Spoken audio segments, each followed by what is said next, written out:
Hello people, welcome back into this channel, and in this video I would like to show to you the way how to create a new sheet on a spreadsheet documents by iOS or iPhone. So here you just need to open the Google Sheet or spreadsheet application on your phone, and after that you just need to find the documents that you want to create the sheets with. So for example, for me, I would like to do this balance table, and you can see I already have 3 sheets here: sheets 1, sheets 2, and sheets 3.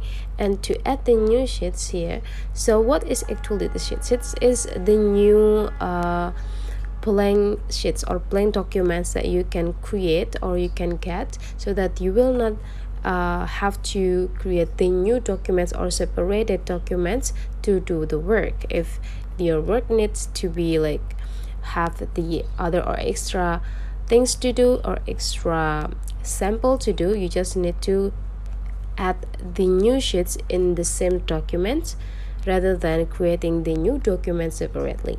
So here, to create the new sheet, you just need to go click this plus button right here, and there will be automatically added the new sheets with a blank cells that you can work with.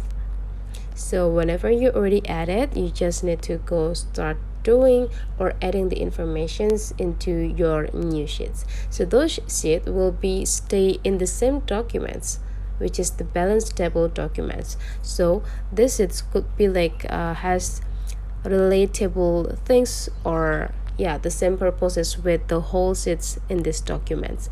So that's the way how to create the new sheets on the spreadsheets documents on iPhone. Hopefully this tutorial today is useful for you. So don't forget to leave some comment, like, and subscribe into this channel, and I'll see you for the next tutorial.